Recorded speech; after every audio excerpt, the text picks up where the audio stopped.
Assalamualaikum warahmatullahi wabarakatuh. Waalaikumsalam warahmatullahi wabarakatuh. Wa nasta'hihi wa nastaghfiruh wa na'udzu billahi min shururi anfusina wa sayyiati a'malina. May yahdihillahu fala mudilla lahu wa man yudlil fala hadiya lahu. Wassalatu wassalamu ala sayyidina Muhammadin as-sadiqil wa'dil amin wa ala alihi wa ashabihi at-tayyibin at-tahirin. Allahumma la sahla illa ma ja'altahu sahla wa anta ya hayyu ya qayyum taj'alul hazna idza syi'ta sahla. Allahumma 'allimna ma yanfa'una wanfa'na bima 'allamtana wa zidna 'ilman ya akramal akramin. Allahumma arzuqna al-ikhlas wa niyyati wal qawli wal 'amal wa na'udzu bika min hali ahli an-nar. Sebentar ya, mohon maaf saya pindah sebentar.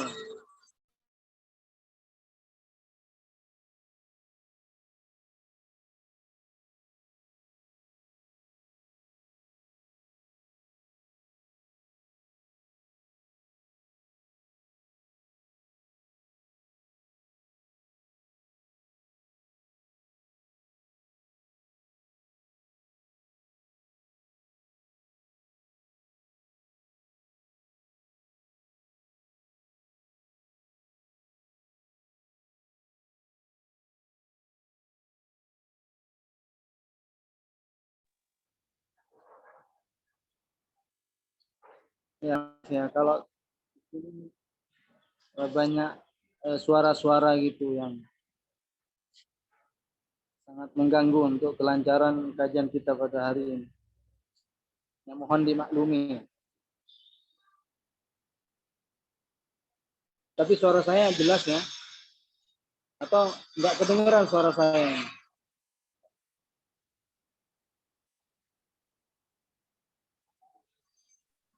Alhamdulillah jelas Ustaz. Baik. Soalnya tadinya enggak ada. Tadi sebelum saya mulai belum ada suara-suara kayak gini. Baik. Alhamdulillah kita selalu bersyukur kepada Allah Ta'ala di mana pada pagi hari ini masih kita dapat merasakan nikmat yang telah Allah anugerahkan kepada kita dengan taufik serta pertolongan Allah Subhanahu wa Ta'ala yang mengiringi dan menyertai kita bersama. Kita dapat mengikuti kajian ini dengan tanpa disertai halangan apapun. Mudah-mudahan dengan niat ikhlas yang kita miliki, Allah Subhanahu wa Ta'ala mengangkat derajat kita. Mudah-mudahan dengan ikhlas yang kita miliki, ilmu yang akan kita pelajari menjadi ilmu yang barokah dan ilmu yang untuk kita sendiri dan juga untuk orang lain. Insya Allah kita akan melanjutkan tentang maksiat badan. Kemarin pembahasan terakhir masalah maksiat badan adalah durhaka kepada kedua orang tua. Durhaka kepada kedua orang tua. Yang selanjutnya kita akan kupas, akan bahas tentang maksiat badan selanjutnya adalah al-firaru minaz zahfi. Lari daripada peperangan. Jadi silakan yang ada matan kita tasawwur dibuka di bagian bab ma'asil badan untuk kita kaji bersama. Jangan lupa niat ikhlas karena Allah Subhanahu wa Ta'ala. Qala al-muallif rahimahullah wal firaru min az-zahfi wa huwa an yafirra min bainil muqatilina fi sabilillahi ba'da huduri mawdi'il ma'rakah. Di antara maksiat badan adalah lari dari peperangan, yaitu ketika seseorang lari dari pasukan peperangan pasukan perang di jalan Allah Subhanahu wa taala setelah ia datang ke tempat peperangan tersebut.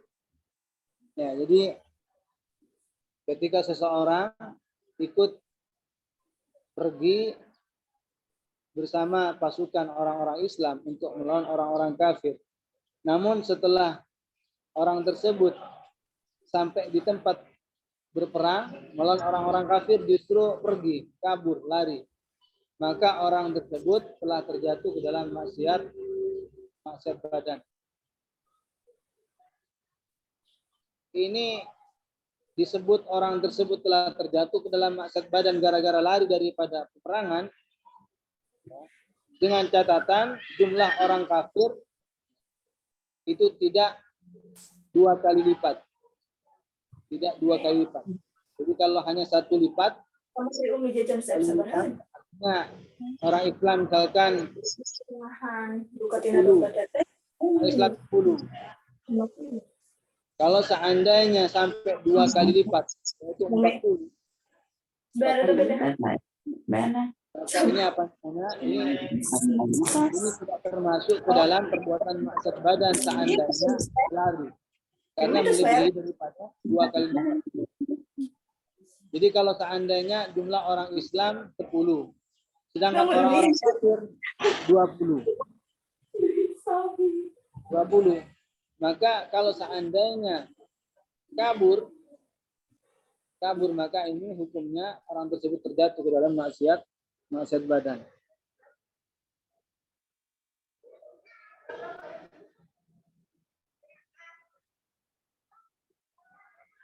Jadi ini tidak lain kalau seandainya lari di antara mereka yang ikut berperang, ini kan bisa membuat semangat bagi pasukan-pasukan yang lain bisa melemah semangat mereka. Bisa terjadi mereka itu lemah, tidak kuat karena tidak adanya kebersatuan. Gara-gara 1 orang atau 2 orang yang lari, tidak mau berperang melawan orang-orang kafir. Jadi orang yang lari daripada berperang, artinya seseorang lari dari pasukan perang di jalan Allah Subhanahu wa taala setelah ia datang ke tempat peperangan, maka orang tersebut telah dianggap atau terjatuh ke dalam maksiat badan. Hukumnya tidak boleh. Dan ini hukumnya adalah dosa besar secara ijma. Artinya tidak ada yang memperselisihkan. Artinya tidak ada yang memperselisihkan tentang bahwa orang tersebut telah terjatuh ke dalam dosa besar. Kecuali kalau seandainya ada di antara mereka lari dalam rangka mencari strategi, ya, untuk menyerang musuh, tapi cari cara lari lalu menyerang dari belakang musuh misalnya. Nah, ini lain, ini tidak dianggap terjatuh dalam maksiat karena larinya ini bukan lari karena apa-apa, tapi karena ingin hanya cari strategi, cara dalam mengalahkan musuh. Ini tidak dianggap sebagai perbuatan dosa. Jadi yang seandainya lari daripada medan perang yang dianggap terjatuh dalam maksiat badan kalau bukan dalam rangka mencari strategi karena takut atau segala macam. Maka inilah yang dikatakan orang tersebut disebut telah terjatuh dalam maksiat badan.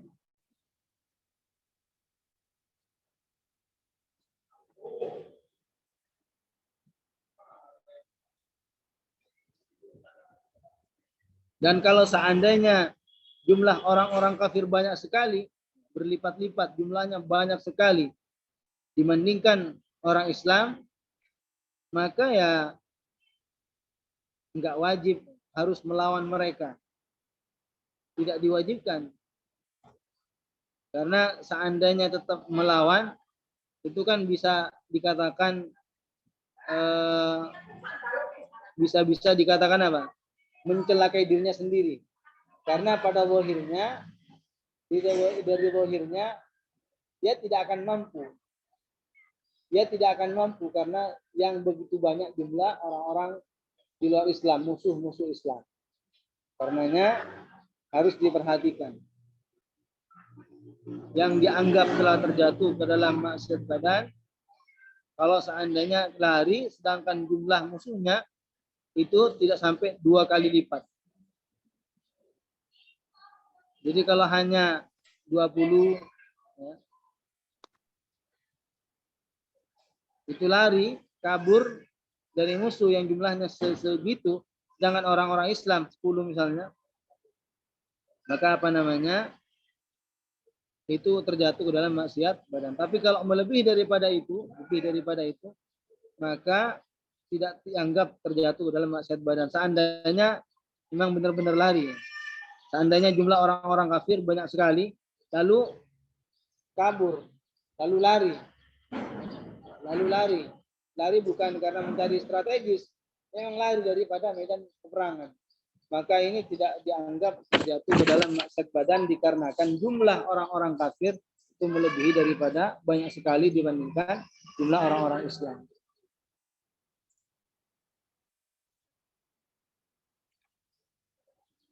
Kemudian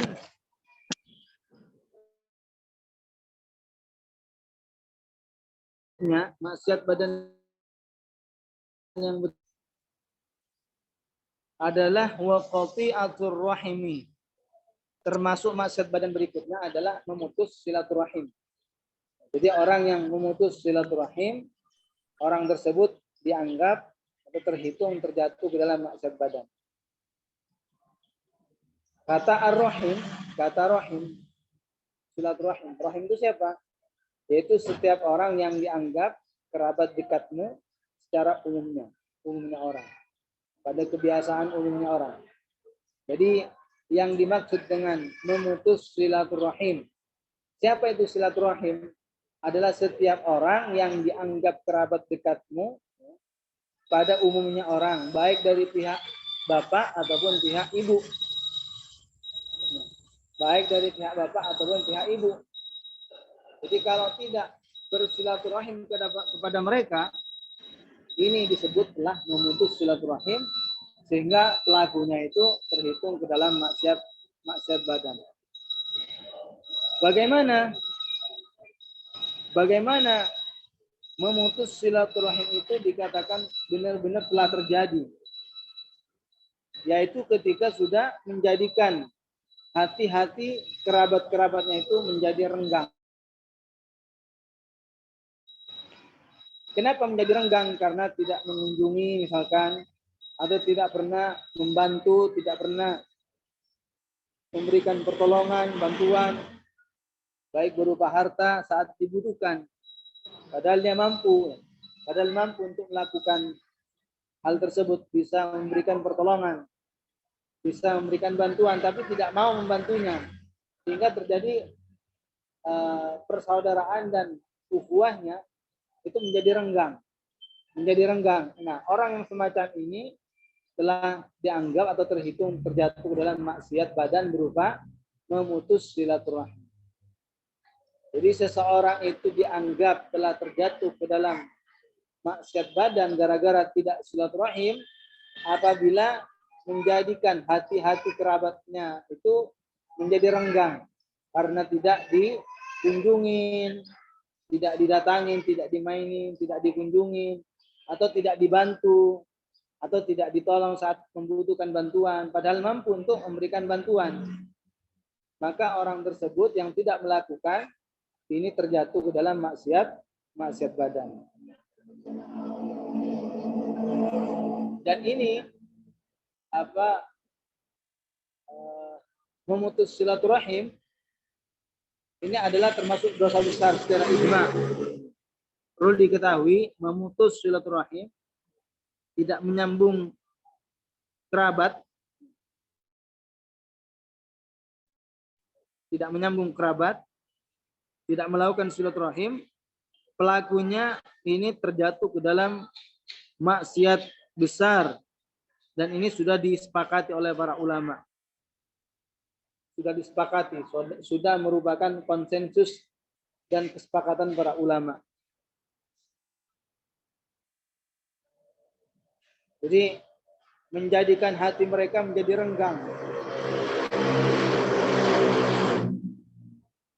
Menjadikan hati mereka itu menjadi renggang karena tidak dikunjungi, tidak pernah berbuat baik, tidak memberikan bantuan berupa harta saat membutuhkan, misalkan ditimpa musibah, atau tanpa mengunjungi padahal tidak ada uzur sama sekali untuk mengunjunginya. Tapi kalau seandainya ada uzur, ya ada uzur karena tidak punya uang, misalkan tidak punya uang, tidak punya harta, tidak ada sesuatu yang membuat orang tersebut sampai ke orang yang dia ingin kunjungi, nggak cukup uangnya.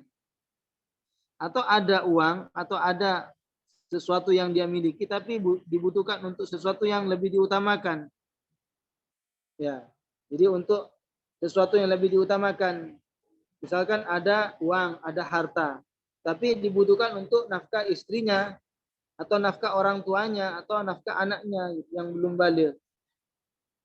Apakah digunakan untuk transportasi hanya ingin mengunjungi kerabatnya seperti itu, atau lebih memilih mengedepankan dan mengutamakan memberikan nafkah kepada istri atau anak? Ya, anak dan istri, dan yang lebih diutamakan. Keperluan itu, hajat itu kan bertahap, bukan bertahap. Ada tahapan-tahapannya. Mana yang penting dan mana yang paling penting. Mulailah dengan sesuatu yang harus diutamakan untuk dilakukan. Nah, saya tekankan kembali bahwa yang dimaksud dengan rahim, adalah kerabat dekat dari pihak bapak dan juga pihak ibu.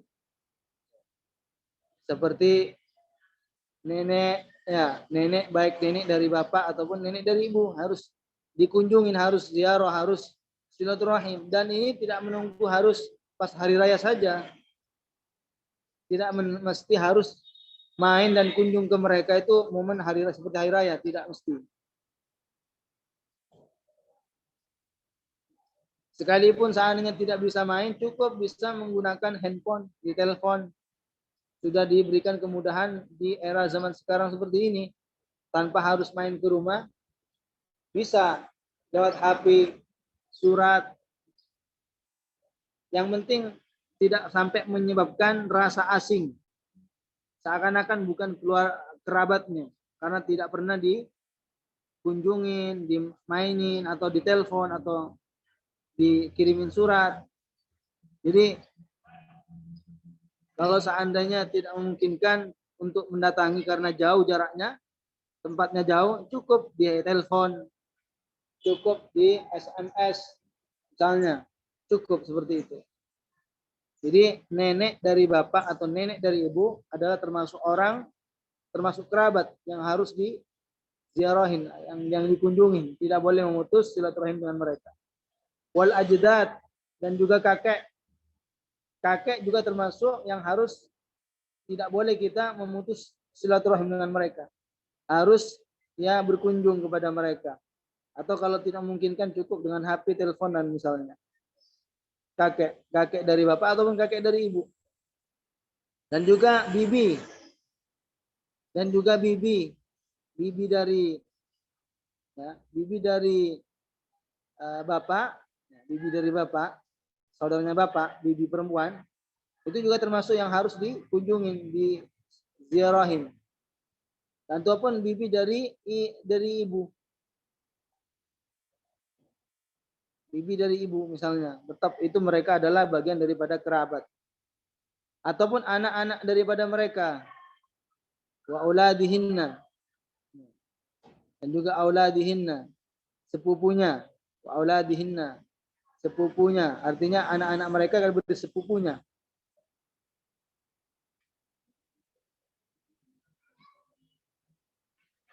Jadi apa namanya? Harus dikunjungi mereka. Harus tidak boleh memutus silaturahim dengan mereka.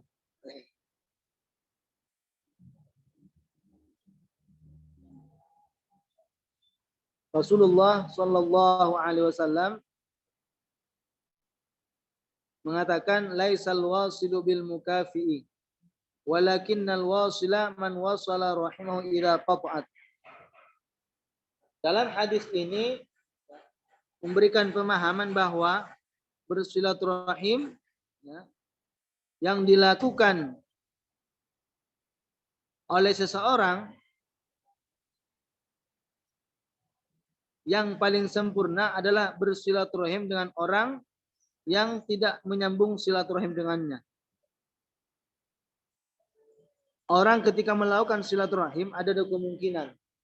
Bersilaturahim kepada orang yang pernah dia mengunjungi dirinya sendiri, atau bersilaturahim kepada orang yang sama sekali tidak pernah main ke rumahnya.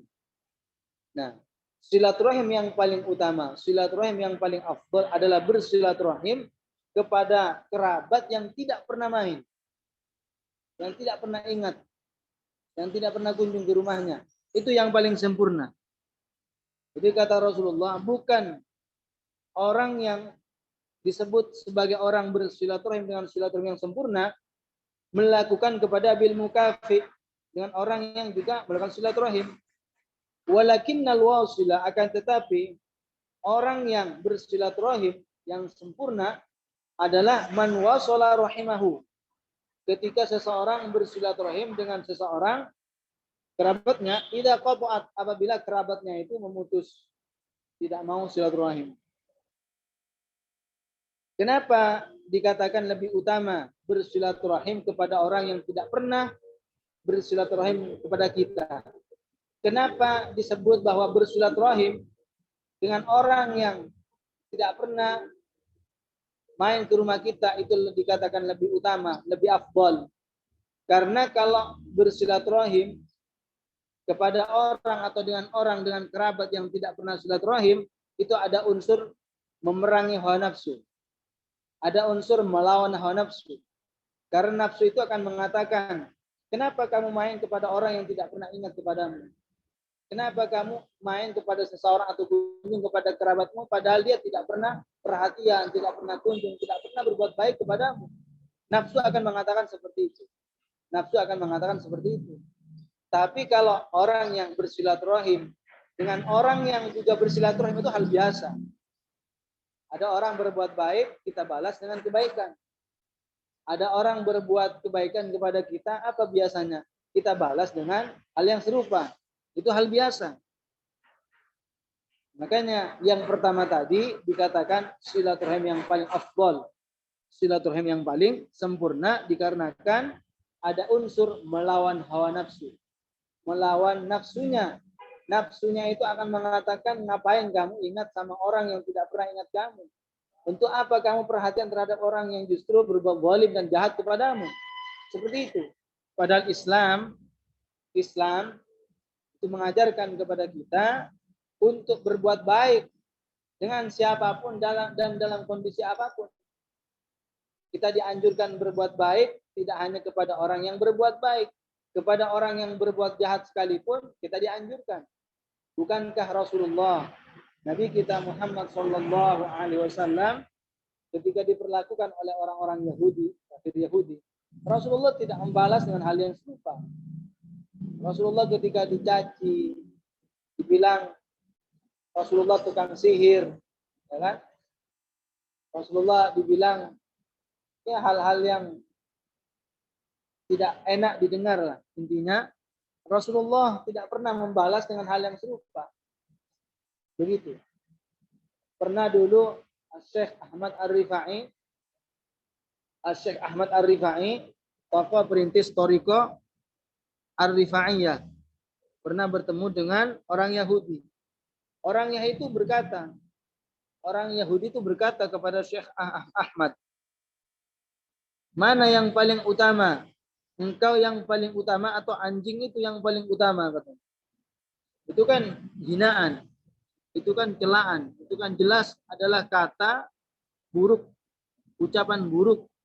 Itu kan bagi orang yang tidak bisa menahan amarahnya sangat berbahaya. Nah, kalau seandainya ada orang dibilangin seperti itu, kebanyakan orang tidak tahan, pasti emosi. Jadi orang Yahudi itu bertanya. Orang Yahudi itu bertanya bukan bertanya benar-benar tahu jawabannya, bukan. Hanya intinya menghina. Hanya ingin menghina dan merendahkan Syekh Ahmad. Apa kata orang Yahudi itu? Mana yang paling utama? Engkau yang paling utama atau anjing itu yang paling afdol? Jawaban yang disampaikan oleh Syekh Ahmad sangat dingin sekali. Sama sekali tidak mengajarkan kepada kita suka emosi. Kalau kita itu kan kadang dikatain sesuatu oleh orang lain langsung mudah emosi, mudah marah. Apa jawaban dingin? Apa jawaban dingin yang disampaikan oleh Syekh Ahmad? Kata beliau, inna jautu ala sirati fa'ana afdal minhu. Kalau saya nanti ketika menyeberangi sirat, saya ini selamat, berarti saya lebih utama daripada anjing itu. Jadi kata Syekh Ahmad apa? Jika aku ketika melewati sirat jembatan kelak di akhirat dan saya selamat tidak jatuh ke bawah, berarti apa? Fa'ana afdalu minhu, maka saya berarti lebih utama daripada anjing itu. Ini menunjukkan bahwasannya Islam itulah yang akan mengantarkan kepada sebuah keselamatan. Kenapa? Karena kata para ulama bahwa orang kafir ketika melangkahkan kakinya ke sirat, pertama kali melangkahkan kakinya langsung jatuh ke dalam neraka. Enggak butuh berapa langkah. Ketika pertama kali melangkahkan kakinya menuju sirat yang dibentangkan di atas neraka, yang dibentangkan di jahanam, mereka langsung jatuh ke bawah masuk neraka orang-orang kafir. Tapi beliau mengatakan, Syekh Ahmad mengatakan, kalau saya ini ketika melewati sirat, saya selamat, berarti apa? Berarti saya lebih utama daripada anjing itu. Ini mengajarkan sekalipun beliau, Syekh Ahmad Ar-Rifai, dicaci dan dihina, dan dikatain dengan kata-kata yang tidak enak sekali, dan kata-kata yang buruk sekali, beliau tidak pernah membalas dengan hal yang serupa. Tidak pernah membalas dengan hal yang serupa. Jadi memiliki sikap rendah hati, memiliki akhlak yang baik, sungguh adalah sesuatu yang mengangkat derajat seseorang. Apa itu akhlak yang baik? Apa itu perilaku yang baik, perilaku yang terpuji, perilaku yang sangat dicintai oleh Allah Subhanahu wa taala, yaitu kata Syekh Aba, berbuat baik kepada orang lain, baik ia mengenal kebaikannya maupun tidak pernah mengenal kebaikannya, tapi berusaha selalu berbuat baik. Itu diantara ciri orang yang berperilaku dan berakhlak yang baik. Juga orang yang baik akhlaknya adalah orang yang selalu sabar. Sabar saat dihina dan dicaci maki dan disakiti oleh orang lain. Serta menahan dirinya untuk tidak menyakiti orang lain. Jadi ketika disakiti, sabar. Sabar. Tidak melakukan hal-hal yang dilarang oleh Allah Subhanahu wa taala. Dan dia berusaha untuk tidak membalas dengan hal yang serupa. Untuk tidak membalas dengan hal yang serupa, itu ciri-ciri orang yang berakhlak yang baik. Selalu berbuat baik, ya, selalu melakukan kebaikan, selalu berbuat baik, baik dengan orang yang mengenal kebaikannya ataupun tidak. Selalu sabar saat disakiti oleh orang lain dan berusaha menahan diri untuk tidak melukai perasaan orang lain. Itu diantara perilaku baik menurut Allah Subhanahu wa taala. Karenanya ya, silaturahim yang paling afdal, silaturahim yang paling sempurna adalah bersilaturahim kepada orang, kepada kerabat yang memutus silaturahim dengannya. Itu yang paling sempurna. Rasulullah mengatakan, laisal wasilu bil mukafi, walakinnal wasila man wasala rahimahu idza qata'at.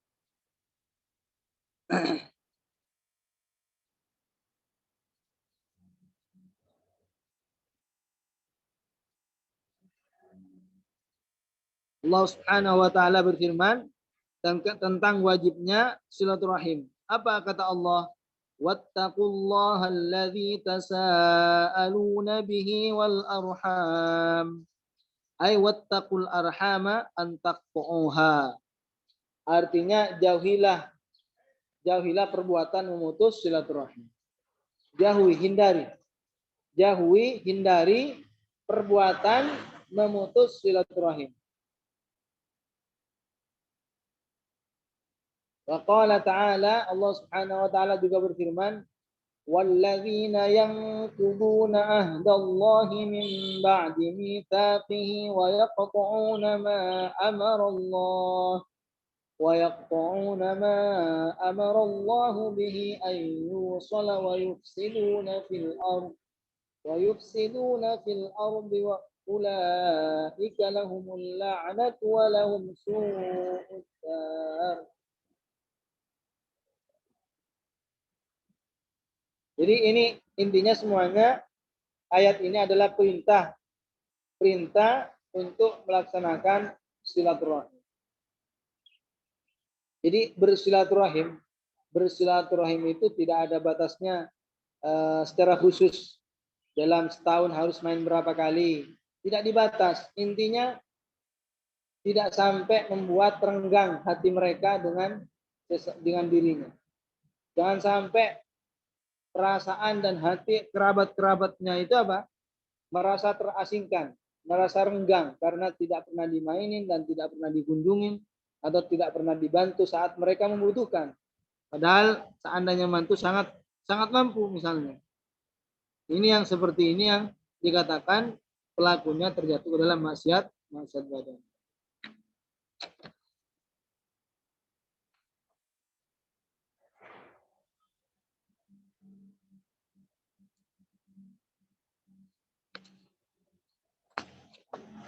Sebentar.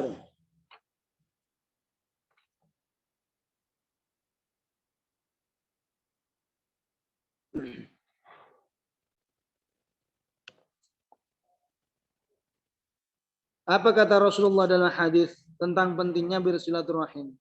Rasulullah bersabda, "Man kana yu'minu billahi wal yawmil akhir falyasil rahimahu." Man kana yu'minu billahi wal yawmil akhir falyasil rahimahu. Apa artinya? Artinya orang yang sempurna imannya kepada Allah Subhanahu wa taala, ya, maka hendaknya dia bersilaturahim. Hendaknya dia melakukan silaturahim. Bahkan dalam hadis lain Rasulullah menyatakan hadis yang diriwayatkan oleh Al-Bukhari dari hadis Abu Hurairah. Apa kata Rasulullah? Man ahabba ayyubsata lahu fi rizqihi wa ayyun sa'a fi atharihi falyasil rahimahu. Jadi barang siapa yang ingin dilapangkan rezekinya dan dipanjangkan umurnya, maka hendaknya bersilaturahim. Jadi man ahabba ayyubsata lahu fi rizqihi wa ayyun sa'alahu fi atharihi falyasil rahimahu. Jadi kata Rasulullah, barang siapa yang ingin dilapangkan dan diluaskan rezekinya serta dipanjangkan usia dan umurnya, maka hendaklah dia bersilaturahim dengan kerabat. Bersilaturahim.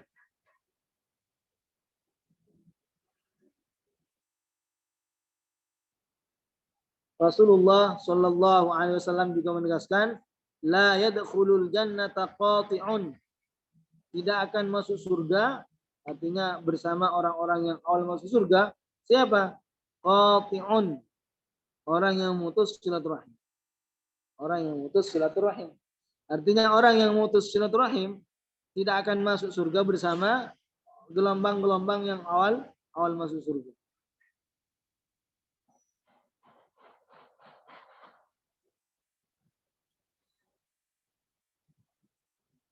Dan perlu diketahui bahwa kalau sekiranya memungkinkan untuk mengunjungi kerabatnya, maka harus mengunjunginya. Jadi tidak cukup hanya kirim salam melewat si fulan, melewat temannya, tanpa mengunjunginya. Jadi kalau seseorang dari zahirnya memungkinkan untuk mengunjungi tapi tidak melakukan, itu belum cukup. Itu belum cukup.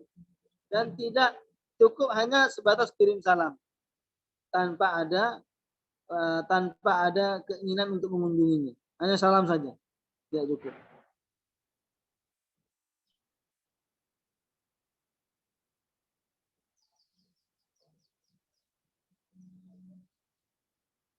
Ya mungkin kirim salam hanya beberapa waktu, bukan terus-terusan, bukan secara terus-terusan kirim salam terus, bukan. Padahal di dalam satu negara, padahal di dalam satu daerah misalnya, tidak pernah mengunjunginya. Tidak pernah mengunjunginya dalam setahun, tidak pernah mengunjungi dalam durasi 2 tahun misalkan. Bahkan dalam waktu yang 3 tahun mereka tidak mengunjungi. Nah, itu tidak mencukupi. Jadi selama masih memungkinkan untuk mengunjungi, kunjungi, datangi, main ke rumahnya seperti itu.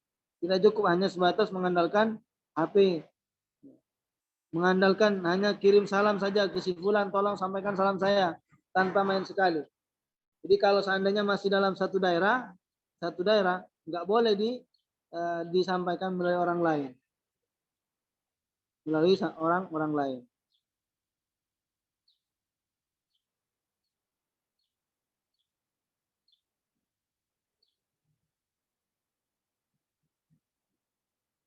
Nah, kalau seandainya dibuat semacam acara makan bersama, langsung dikumpulkan semua keluarganya di satu tempat, tanpa berkunjung kepada masing-masing, tanpa main kepada rumah-rumah mereka masing-masing. Apakah itu mencukupi? Cukup katanya. Jadi kalau seandainya seseorang itu memiliki kerabat yang begitu banyak, keluarga besar katakan, lalu diundang mereka untuk acara makan bersama, lalu berkumpul di satu tempat, sehingga senang, gembira, ya, antara satu dengan yang lainnya, ataupun dalam keadaan sama-sama sedih, dalam kabar duka misalnya. Nggak mesti hanya dalam rangka bergembira, walaupun berkumpulnya mereka dalam keadaan berduka.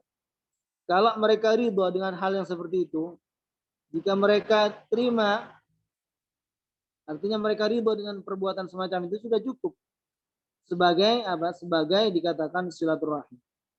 Kalau seandainya tidak cukup, seandainya tidak ridho dengan diperlakukan semacam itu, itu belum mencukupi. Harus main berarti ke rumahnya mereka masing-masing. Ke rumahnya masing-masing. Dan itu di sebagian daerah yang terjadi. Mereka mengadakan acara keluarga bersama-sama, datang semua kerabatnya, dan disitulah berbagi cerita, pengalaman kerabatnya. Kalau dengan perbuatan semacam itu mereka rela, ridho, cukup. Tapi kalau seandainya dianggap tidak cukup, perlu main ke rumahnya masing-masing. Ke rumahnya masing-masing.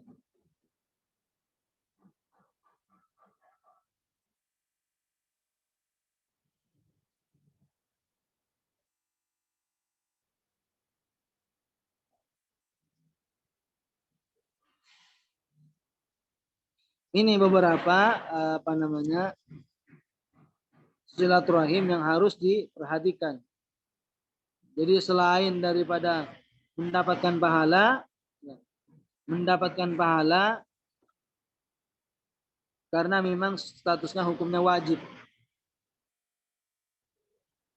Jadi bersilaturahim, menyambung kerabat, selain memang hukumnya wajib, kalau ditinggalkan maksiat pelakunya, ternyata di balik itu juga menjadi penyebab orang itu memperoleh rezeki yang luas, mendapatkan rezeki yang lapang.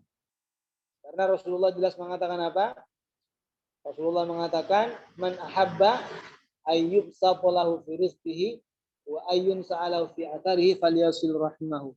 Barang siapa yang ingin dilapangkan rezekinya, diperluas rezekinya, dan dipanjangkan umurnya, usianya, maka hendaknya bersilaturahim, hendaknya bersilaturahim dengan kerabat-kerabat.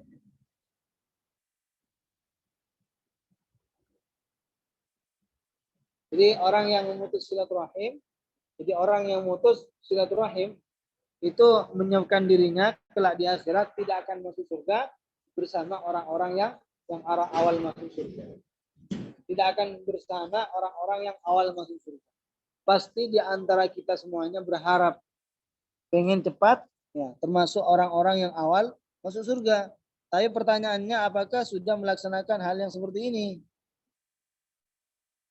Dalam hadits qudsi, Rasulullah menyatakan, haqqat mahabbati lil mutahabbina fiyya wa haqqat mahabbati lil mutanasihina fiyya wa haqqat mahabbati lil mutabadzilina fiyya. Jadi kata Allah Subhanahu wa taala dalam hadits qudsi, Rasulullah menceritakan, meriwayatkan bahwa Allah taala,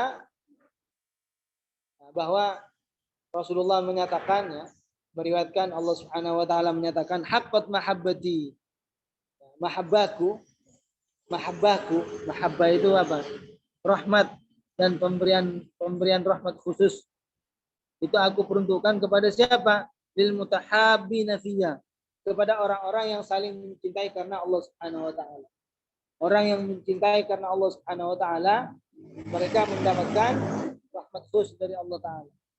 Kemudian yang kedua siapa? Wa haqqat mahabbati lil mutanasihina fiyya, dan mahabbahku aku berikan kepada orang-orang yang saling menasihati karena aku. Wa haqqat mahabbati lil mutabadzilina fiyya, dan mahabbahku aku peruntukkan untuk siapa? Untuk orang-orang yang saling berkunjung, lil mutazawirina. Jadi pertama Allah. Yang kedua, sihina, saling gemar memberikan nasihat karena Allah taala. Yang ketiga, lil mutabadzilina, lil mutazawir, peruntukan kepada orang-orang yang senantiasa berkunjung karenaku. Dan yang terakhir, kata Allah Subhanahu wa taala kepada orang-orang yang jelas hadisnya, hadits qudsi, haqqat mahabbati 'alal mutabadzilina, haqqat mahabbati 'alal mutahabbina fiyya, wa haqqat tanasihina fiyya, wa haqqat mahabbati 'alal mutabadzilina fiyya, wa haqqat mahabbati 'alal mutazawirina fiyya. Jadi itu jaminan beberapa orang yang bersilaturahim bahwa mendapatkan rahmat khusus dari Allah Subhanahu wa taala.